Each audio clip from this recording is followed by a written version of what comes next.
we have now the details of the Economic survey which has come in, and we'll try and connect with the reporters who will try and break it down for us.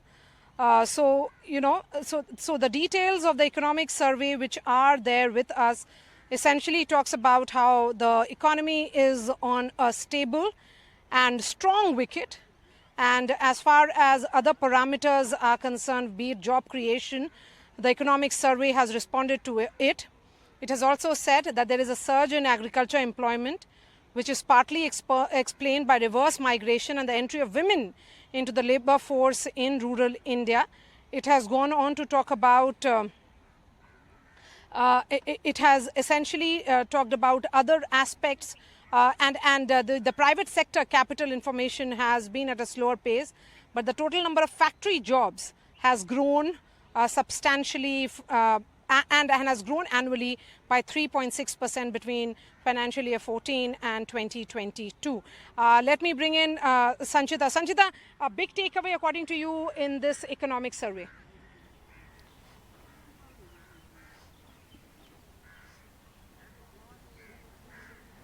Sanchita, if you can hear me. Yes, I can hear you. What's the question again? And I said the big takeaway according to you in this Economic survey. All right. My salient points to take home is yes, definitely. I think the world now recognizes India's stable and strong footing with respect to the economic growth. IMF, World Bank, all of our stakeholders are very, very clear as Indian growth to be very stable and strong despite very adverse global situations. But I think the Economic survey, which is being tabled as we speak, breaks down into a lot of aspects of the economy, very critical aspects, which will also be presented tomorrow in the budget date, which is your infrastructure spending, meaningful infrastructure spending, spending on manufacturing, on different aspects of manufacturing, the new age businesses. And also, I think it would ideally be talking about the job creation and employment opportunities. And for that to happen, I have my hopes that they would be talking about investments in education, because let's understand, in India, while formal organized sector, the job opportunities have increased, and that is shown as per the SBI report, there is a lot which is still prevailing in the woods when it comes to the unorganized sector, especially in the small and medium enterprises, in the micro caps, in the unorganized sector.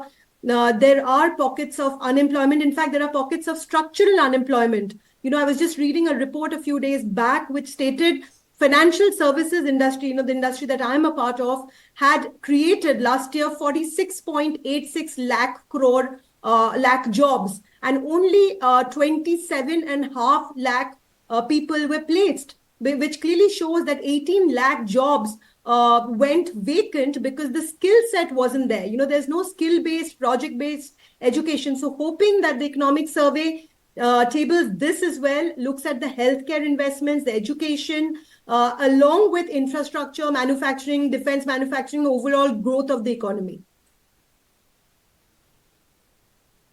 And another takeaway certainly is that the inflation rate is largely under control.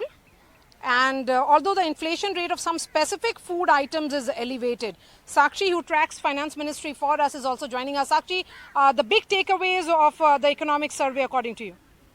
That's right. Well, the big takeaway is really the FM tabling that Economic survey in Parliament, and clearly the Economic survey stating that the Indian economy continues to expand, remains on a strong wicket and a stable footing at large. Those really are the key takeaways. However, the survey also mentions that sustaining overseas investor interest will require some effort. Like you rightly mentioned, also inflation largely under control, although some food prices continue to surge. So really, those really are the key takeaways as far as the growth picture and inflation picture of the state of the Indian economy is concerned at large. Like you mentioned, of course, all eyes on the budget next, and really what will that unfold come tomorrow morning. But clearly stating here that, look, growth is upbeat, inflation is largely under control. Sanchita, your first thoughts, because of course we have been talking about inflation in the last few weeks.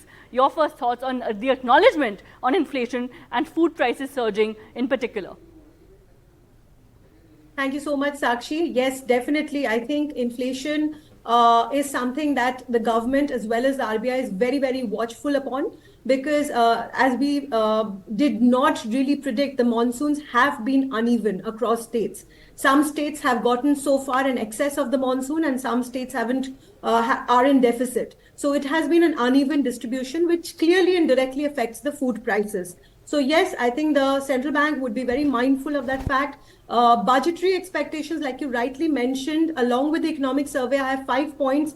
I think the government will definitely focus on spending on the capex and the public's capex as well as infrastructure, because every 1 rupee spent on the infrastructure capex would contribute to a multiplier effect. Having said that, the government will also look at elevating more consumption power in urban as well as rural. So rationalization of taxes, understanding that our middle class has expanded. There's a new definition of middle class. We cannot be sticking to old tried and tested definitions of middle class and standard deductions and all of that. There has to be a very good relook at the tax slabs, make it simpler, no old regime, new regime, make standard deductions way more simpler, and also the GST rationalization that will go a very long way in benefiting the end customer. Volume consumption will increase, and that will end of the day benefit the government as well, right? So rationalization of taxes, capital gain taxes,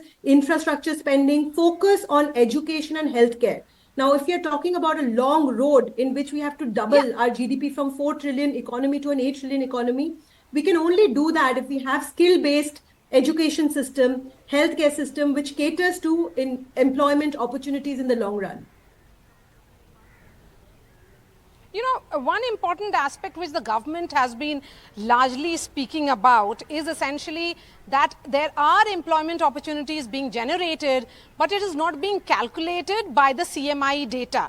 If you look at the one of the points or one of the paragraphs in the economic survey, Sakshi, and if you can add some thoughts to it, it says that the annual survey of unincorporated enterprises for 2022-23, when compared with the results of the NSS, that is NSSO survey, 73rd round of key indicators of unincorporated survey, actually says that there has been an 11.1 overall employment in these enterprises fell from 11.1 crore to 10.96 crore. And there was a reduction of 54 lakh workers in manufacturing as well. But the expansion of the workforce in trade and services gained in jobs limited the overall reduction in the number of workers in unincorporated enterprises. So, this aspect, again, something that the government says is not calculated, as they have used the phrase unincorporated enterprises. That's right. How should we be looking at this, Sakshi? That's right, Maria. Very interesting that you raised that there. I was just looking at that as one of the highlights in the economic survey. And NDTV has been speaking to analysts and economists throughout really the past few months and weeks. And what really is emerging from this is the fact that, look, the organized sector or the formalization of employment is often not factored in. There is a large chunk of employment in the unorganized sector, and that really is not calculated. And more than half the time, economists and analysts believe that if that were calculated, or if there was some way of organizing that, really, things would be very, very different. So that's as far as what analysts and economists have been telling us past few weeks and past few months really. But the economic survey also saying that, look, shocks and not structural forces have influenced employment, and very clearly stating that, look, employment generation is a real bottom line for the private sector. So the acknowledgement there that, look, this is the need of the hour. The private sector has to look at this as something very, very crucial going forward. But the fact that, like you mentioned, more often than not, there is an unorganized sector both in urban and rural parts of our country, and employment there is often not factored in. And agriculture, as is being pointed out here, Sanchita, come in on this point. The economic survey says that the agriculture sector is one area ripe for and in need of such a pan-India dialogue. Agriculture and farmers matter for a nation, and then it goes on to say that the government offers them a minimum support price, as we know about it, on 23 selected commodities. But agriculture as a farm, can the farm sector be the savior, it says? And a return to the roots is what the policy making should be going ahead. I think, that focus again on farmers will mean, that certainly is reflected with the fact that the person who's helming this ministry is a four-term chief minister who has also handled a crucial farmers' protest which happened in Madhya Pradesh. So Shivraj Singh Chauhan's role becomes important going ahead because there is a spotlight on agriculture, a separate paragraph which has been dedicated to it in the introduction as well. Yes, I completely agree with you. But cutting across the political narrative, I think what is very crucial in India, which largely depends itself on agricultural produce, agricultural employment opportunities, this increasing trend of going into urbanization because agriculture is not yielding the desired output, is because there is not a uniform policy when it comes to agriculture. I mean, think about it. We have not had agricultural reforms, land and labor reforms since independence. So these reforms haven't yet happened. There needs to be a uniform agricultural policy which is central driven. Now, unfortunately, we have a federal structure. That's why a lot of these policy measures do not really percolate state-wise. But having said that, if one were to actually look at the water crisis situation in India, our dependency on monsoon, our dependency on crops which are taking up too much from the water table without even us looking at or educating farmers on high yield crops, which they can go to for a higher MSP in the market, higher pricing in the market without using so much of the water table. We do not have policies or an education system to address that. It needs to be a uniform, concerted policy so that agriculture can be brought under the same manner way we have gone about with defense manufacturing, the way we have gone about with attracting FDI investments into infrastructure. It has to be very, very policy driven. Okay, it has to be policy driven is the point that is being made. Another aspect, Sakshi, let's discuss a little more on the point that has been made here with the challenges such as slowing global GDP growth and an all-time rise in trade protectionism can pose a significant downside risk as well. So there is that role that has been highlighted by the government in the economic survey, particularly of the private sector, that they have to focus on removing barriers and implementing steps to boost India's competitiveness. Absolutely. Maria, important to remember here first that, look, India's economy is outperforming at the moment. Of course, global economies and this challenge, like you said, has been flagged off in the economic survey and is crucial to watch out for. But the fact of the matter is that the economic survey clearly highlighting that, look, India's economy is outperforming. If these sort of ripple effects don't come into play, India can march ahead forward. India's economy also in the economic survey, very crucial there that you pointed out, the agriculture sector. They have said that, look, the agriculture sector can be India's growth engine if, of course, some policies, both from the central and state governments, are looked at in a fresh angle altogether. So very, very clearly that, look, if policies are shifted around, if we take these concrete steps, India's economy, which is already outperforming, can march forward in those aspects as well. And remember, agriculture is a key, of course, player in that, the entire agriculture sector there. So really, the economic survey highlighting that, look, while global economies and, of course, global barriers need to be looked at because, of course, India is not insulin to what happens in the rest of the world at large. But the fact of the matter is, if we can sort of navigate through those issues, then India's economy, and look at domestic policies as well. Remember, domestic policies at large play a crucial role, and that's where the spotlight really on the budget comes into play. Several analysts and experts that NDTV has been speaking to have really their eyes and their spotlight on what happens for India's rural economy come tomorrow.